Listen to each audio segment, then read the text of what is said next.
알고는 싶은데 읽기에는 바쁜 우리를 위한 독서 대행 콘텐츠 직독잡설 시작합니다.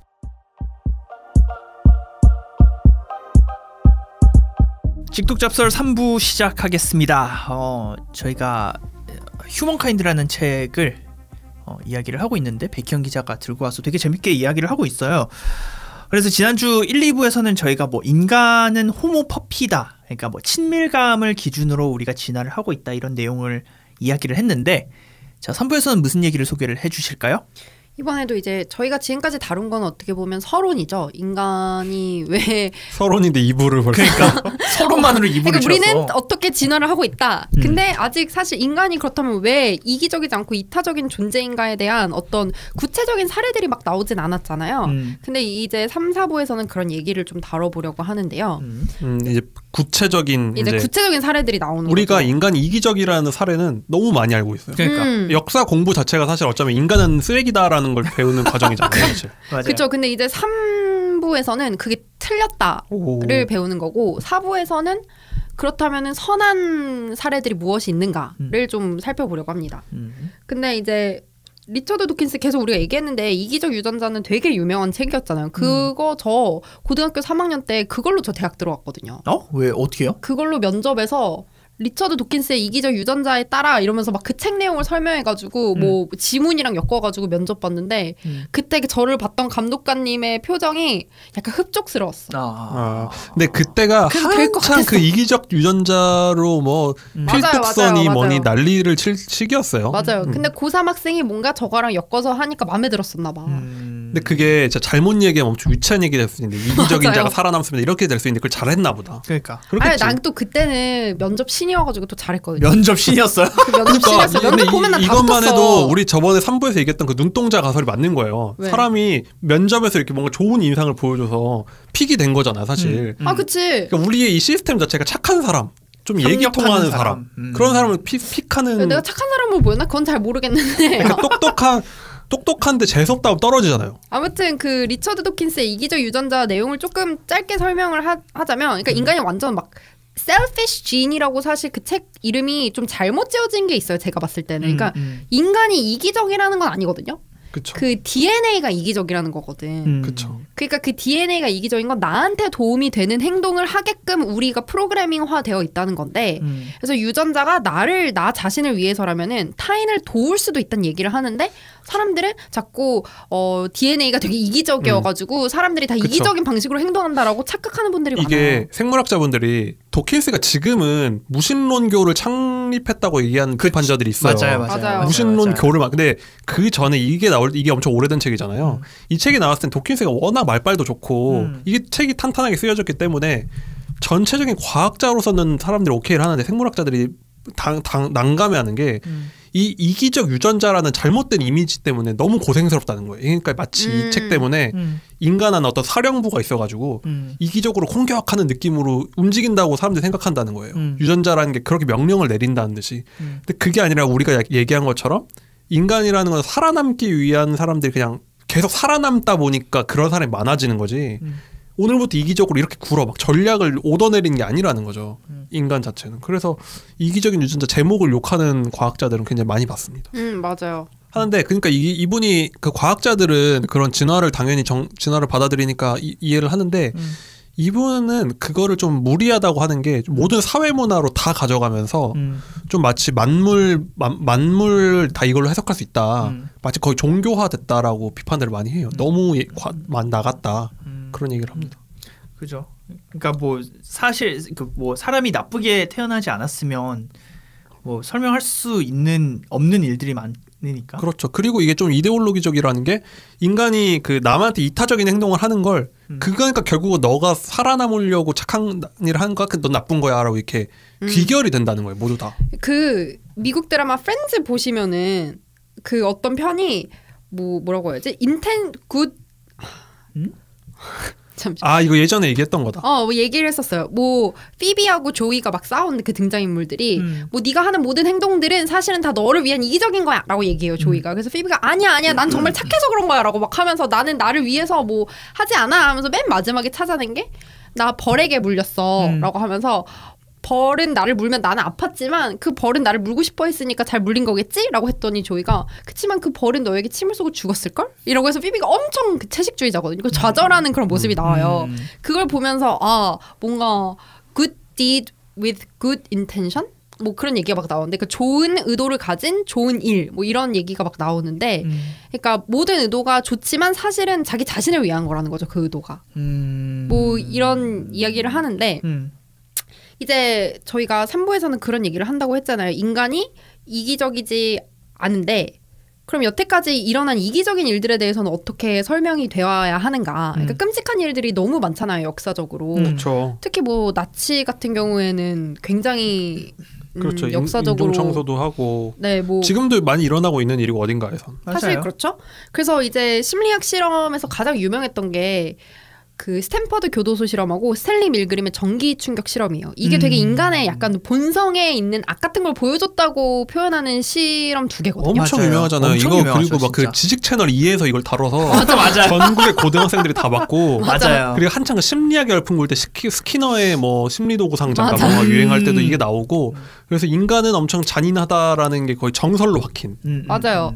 이게 사실은 그리고 나치가 하는 그런 행동들이 다 이제 어떻게 보면 타당성을 부여하는 그런 실험이기도 했거든요. 그쵸. 그러니까 사람들은 복종하게끔 되어져 있고 특히 되게 억압적인 상황에서는 그리고 또 인간의 본성에는 어떤 악 같은 게 있어가지고 그런 상황이 되면 어쩔 수 없다. 뭐 이런 거를 어떻게 보면은 되게 변호하는 그런 약간 실험이 되기도 했었죠. 한나 아렌트스러운 네, 맞아요. 그런 거네요.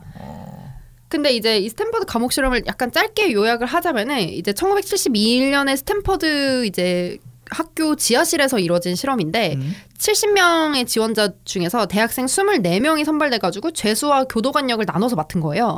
근데 실제로 죄수 역을 맡은 사람들이 너무 죄수처럼 그렇고 교도관 역할을 맡은 사람들이 실제로 폭력이랑 뭐 언어적 폭력, 물리적 폭력 같은 걸 막 행사했다는 뭐 그런 내용이거든요. 그래서 이게 너무 권위적으로 교도관들이 행동했고 가혹행위까지 하니까 결국에 6일 만에 종료돼요. 근데 사실은 이게 아니었다는 거야. 뭔 소리야? 심리학 씬에서도 이 두 실험이 사실은 되게 조작됐다는 그런 내용이 되게 많이 나왔었거든요. 그래요? 몇 년 전부터. 이게 요구 특성이라는 심리학 뭐라고 해야 되지? 심리학 용어가 있어요. 뭐냐면은 피실험자, 그러니까 실험을 당하는 이 사람들이 연구의 목적을 추측할 수 있게 만드는 그런 경우에 이런 행동을 보인다는 거예요. 뭐냐면은 남궁민 기자가 만약에 윤상원 기자랑 나를 두고 어떤 실험을 하는데 우리가 그걸 간파해버리면 남궁민 기자 약간 요구에 맞게끔 내가 그렇게 연극을 한다는 그런 내용이거든요. 그리고 이게 문제가 뭐냐면 실험에 온 사람들 학생들이잖아요. 맞아요. 그러니까 이미 올 때부터 위계관계 밑에 있는 분들이 몰려온 거죠. 예를 들어 누가 조교들 왔을 거 아니야 또. 뭐 그렇겠지. 조교 대학원생들 불렀을 거 아니에요. 왔겠지. 이거. 그렇죠. 그 교수님이 불러서 왔는데 갑자기 가둬둔다는 거야. 감옥에 넣어둔다는 거야. 근데 여기서 독립적이고 주체적인 활동을 하면 교수님 논문이 안 나올 거잖아요. 근데 이게 실제로 나중에 폭로를 보면 이 실험 자체가 굉장히 오염됐다는 거예요. 그러니까 그 교도관들한테 백지로 준 게 아니라 그런 강압적인 걸 하라는 매뉴얼을 줘놨다는 거예요. 그래요? 네. 그러니까 그게 오염이 된 거예요. 나중에 자료를 보니까.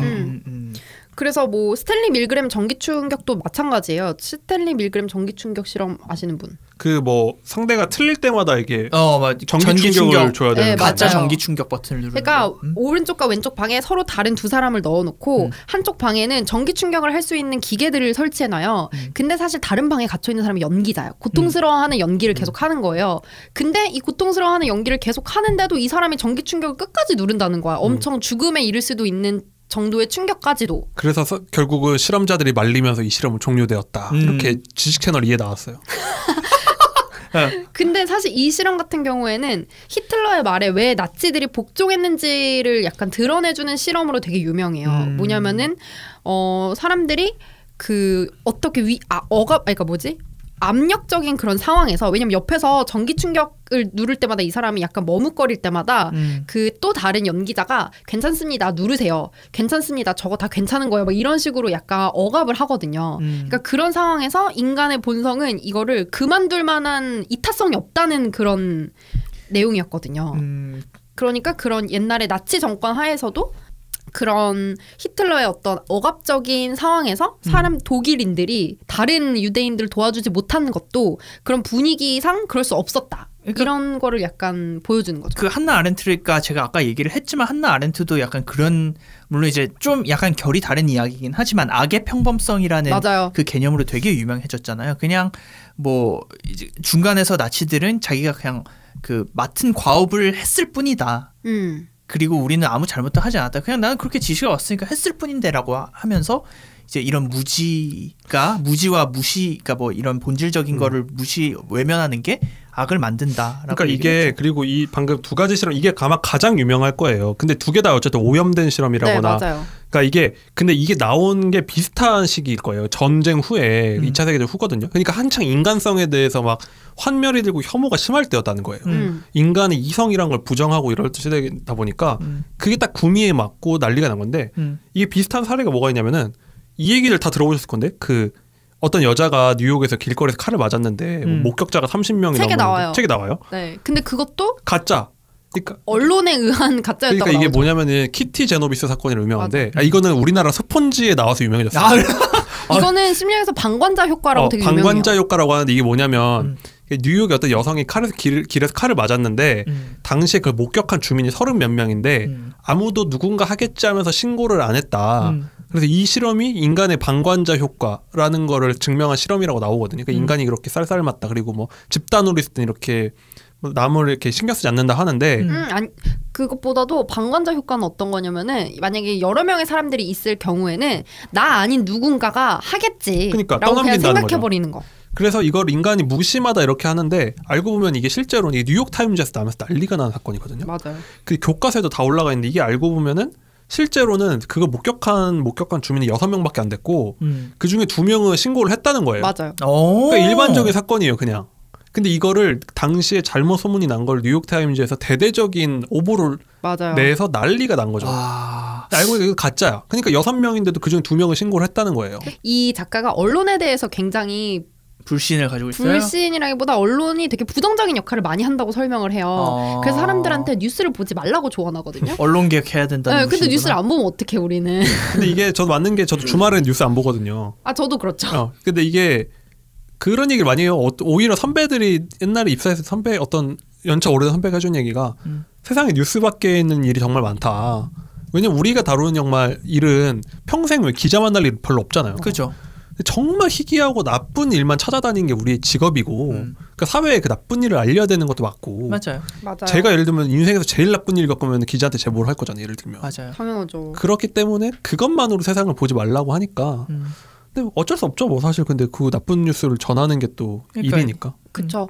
그래서 이제 사실 계속 이야기했지만 이 두 사건 다 오염이 돼 있었고 그 특히 스탠리 밀그램의 전기 충격 실험 같은 경우에는 해당 연구에 자원한 사람 대다수가 그 실제로 자기가 하는 행동이 도움이 된다고 생각했던 거지 어떤 억압에 굴복했다는 건 아니라는 거예요. 그러니까 실험자 명령에 복종했다기보다 나는 믿고 함께 일한다는 생각으로 계속 전기 스위치를 눌렀다는 거죠. 그러니까 그 사람들이 느꼈던 어떤 옆에서 누르라고 해서 눌렀어요 하는 공포심이나 두려움보다는 저는 진짜 눌러도 안 죽는다고 해가지고 그냥 누른 건데요. 어떻게 보면 그 한나 아렌트가 얘기한 악의 평범성과 되게 비슷해요. 그러니까 이 사람들은 되게 평범한 사람들이고 그냥 도움이 된다는 어떤 자기 신념이 있어가지고 그걸 했다는 거예요.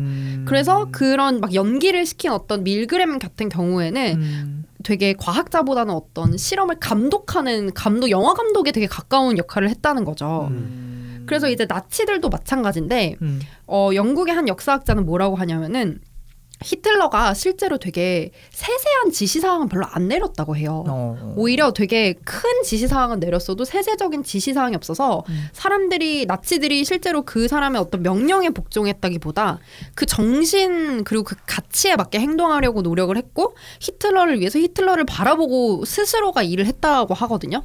그래서 이 장교 되게 유명한 루돌프 아이만이 재판에서 사실은 아돌프 히틀러나 상관들로부터 사전에 명시적인 지시를 받지 않고는 나는 어떤 일도 안 했다. 그냥 명령을 수행했다라고 얘기를 해서 이게 단초가 돼서 밀그램의 실험까지 왔고 모든 사람들이 그래 저렇게 사람들이 억압된 환경에서는 저럴 수 있어라고 했지만 실제로 가해자들은 나는 역사의 오른편에 서 있었다. 이런 신념이 되게 있었다고 하는 거죠. 그러니까 그러면 이 사람의 얘기는 그러니까 그 아이히만의 주장을 받아들여서 그러니까 그 한나 아렌트는 그거잖아요. 그런 무지성도 죄다라는 건데 한마디로 이 사람은 인간들은 그렇게 무지성이다. 그러니까 무지성이 죄라면 죄겠지만 기본적으로 인간들이 악한 거지, 그러니까 무지성인 거지 악한 게 아니다라는 그런 얘기를 거죠. 하려는 건가요? 그런 거죠. 내 신념대로 행동을 했다는 거예요. 그 역사에 되게 오른편에 서 있었다고 생각을 하는 거지. 근데 막 악에 불타가지고 다 죽이겠어 막 이런 게 아니었다. 그런 건 아니었다는 거죠. 그러니까 인간이 그러니까 나약한 거죠. 엄청 나약한 거고 생각보다 그러니까 악할 정도로 강한 존재가 아니라는 얘기를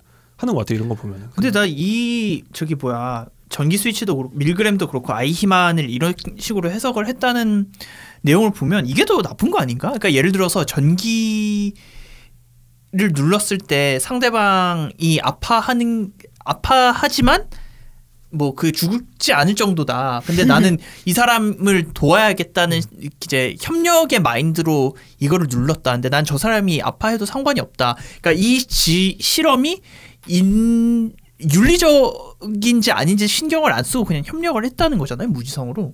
그렇죠. 그러니까 그렇죠. 그러니까 더 그게 나쁜 거지. 그러니까 이게 저거 같아요. 호모 퍼피라는 얘기. 그러니까 이게 처음부터 잘못된 질문인 게 착하냐 악하냐라는 건 의미가 별로 없어요. 결과를 보고 착하냐 악하냐를 할 거냐. 그 사람의 의도를 보고 왜 의도가 착하냐 나쁘냐로 성악설 성상설을 나누는 건데 그게 불분명하다는 거죠. 예를 들면 그 사람이 나쁜 의도는 없었으면 악한 사람이 아닌 거냐. 그러니까 우리가 처음부터 제가 착하다 나쁘다라는 게 이상하다고 하는 게 뭐를 착하고 나쁘다고 할 거냐라는 거예요. 제 생각에는. 근데 제가 생각하기에 그 성선설 성악설을 나누는 거는 제가 봤을 때 의도에 되게 가까운 것 같아요. 어떤 행동의 결과보다는 맞아요. 의도가 착한 의도, 그러니까 나쁜 의도가 있었냐 없었냐가 되게 중요한 그 근거잖아요. 그쵸. 그거를 나누는 데 있어서. 근데 여기서 이 사람이 옹호를 한 이유는 나쁜 의도는 없었다. 그런 거죠. 그리고 아이히만조차도 본성 자체를 나쁘게 하려고 한 건 아니었다. 물론 한나 아렌트는 사회학자니까 그걸 사후적으로 맞아요. 단죄를 한 거지만 그게 우리 문명사를 돌아간 방법이죠. 이 사람이 생물학적인 관점에서 봤을 땐 의도가 나쁜 건 없었고 대부분의 하수인들이 그렇다. 이게 아이히만의 논리였지만 뭐 팩트는 맞을 수 있다는 거죠. 해석을 어떻게 하냐는 또 다른 문제지만. 근데 이걸 가만히 생각해 보니까 계속 이제 남궁 기자가 의문을 갖는 거는 뭐가 선하고 뭐가 악하냐 이게 기준이 없다. 라는 거잖아요. 근데 가만히 생각해 보면 이제 우리 홉스로크 루서를 우리가 고등학교 때 배우면서 뭐가 선하고 뭐가 악한지 얘기는 안 했지만 그냥 지금 가만히 생각해 보니까 약간 그런 것 같아요. 그러니까 선한 것은 우리 내 집단이 아니라, 그러니까 우리 내 집단만 살아남는 게 아니라 우리 외 집단도 같이 살게 하는? 그러니까 시야의 차이인 것 같아요. 시야를 좀 더 넓게 보느냐, 넓게 보는 사람이 협력도 하고 다음 수까지 보겠죠. 그러니까 그렇게 하면 좀 더. 근데 그게 뭐예요? 장기적으로 본다는 건 교육받아야 되고 더 지성을 뭔가 갈고 닦아야지 가능한 일이잖아요. 그러니까 그게 점점 인간이 막 그걸 고도화시키는 거잖아요. 그러니까 인간은 고도화된 문명에 적응을 잘 할수록 선한 결과가 나온다. 제가 처음에 생각했던 게, 그러니까 이 문명 자체가 인간을 선하게 개량을 시키고 있다. 근데 예를 들면 이런 거예요. 살인자들 이런 사람들은 정말 무지성이잖아요. 그냥 죽이고 싶었다 막 이렇게 말도 안 되는 걸 한다든지 아니면은 돈 이런 것 때문에 그런 엄청난 반대급부를 감수하는 사람들이잖아요. 그죠. 그러니까 한마디로 이게 너무 초단기적인 시각으로 보면 이제 악행이 되는 거고 뭔가 장기적으로 막 좋은 결과를 추구하면 선한 결과를 낳는 게 아닌가. 근데 그 시야의 차이라는 것도 맞아요. 왜냐면은 우리가 2부 때 얘기했던 것처럼 호모퍼피의 특징 중 하나가 옥시토닌하고 세로토닌 분비가 되게 많다는 거였잖아요. 근데 이게 치명적인 단점이 있대요. 뭐냐면은 비슷한 사람들한테 더 느낀다는 거예요. 그래서 옥시토신이나 세로토닌의 분비 효과가 결국 자신의 구성원들한테 한정되어 있는 결과가 되게 많대요. 끼리끼리가 된다. 네, 그러니까 이게 친구에 대한 애정은 높아지는데 반대로 동시에 낯선 사람에 대한 혐오감을 증가시킨다는 거예요. 그러니까 이게 보편적 동지애라기보다 우리 편 먼저라는 감정을 고취시킬 때가 많대요. 작은 마을 가면 이런 거 이끼 이런 거 보면은 왜 동네 사람들끼리는 완전 이끼, 가까운데 곡성, 네, 그렇죠. 그런 외지인에 대한 두려움 이런 게 있는 거죠. 뭐 영화 아니더라도 우리 사회에서 너무 많죠. 그쵸, 뭐 맞아요. 다문화, 뭐 배척하고, 뭐 너무 많죠. 막 사실 뭐 그런 것도 되게 많잖아요. 요즘에 휴먼 거지? 뭐 이런 것도 많고. 휴먼시아 거지. 휴먼시아 거지 뭐 이런 얘기도 임대 있고. 아파트를 사는 아이들을 비하하는. 정말 안 좋게 그게 이제 장기적으로 봤을 땐 사회가 그러면 안 된다는 게 맞는 건데 그렇죠. 단기적으로 나의 관점에서 봤을 땐 그렇게 되는 그러니까 이거를 계속해서 우리 편 먼저라는 감정을 고취하는 건 좋은데 우리 편이 전 지구, 그러니까 인류라는 걸 좀 생각하면서 살아야 되는데 우린 너무 그러지 못하고 있는 거, 너무 좁게 살고 있는 거예요. 사실은 여행을 못 가서 그런가? 모든 나라가 다 그런 뭐 우리 난민 사태도 마찬가지잖아요, 사실. 그러니까 난민 사태도 그렇고 우리나라 외국인 노동자들에 대한 되게 대척 이런 것도 그렇고 다 그런 맥락에서 나오는 그러니까. 거죠. 어느 정도 좀 가닥이 잡혔네요. 이 혼란스러운 착함과 나쁨 사이에서. 그렇죠. 자, 알겠습니다. 자, 뭐 일단 3부까지 여기가 왔는데 저희가 계속 뭐 선함 악함을 되게 얘기를 하면서 뭔가 이것저것 많이 그걸 토론을 하고 있습니다. 네, 토론을 하고 있네요. 자, 그러면 내일 저희 마지막 4부로 돌아오겠습니다. 자, 내일 뵙겠습니다.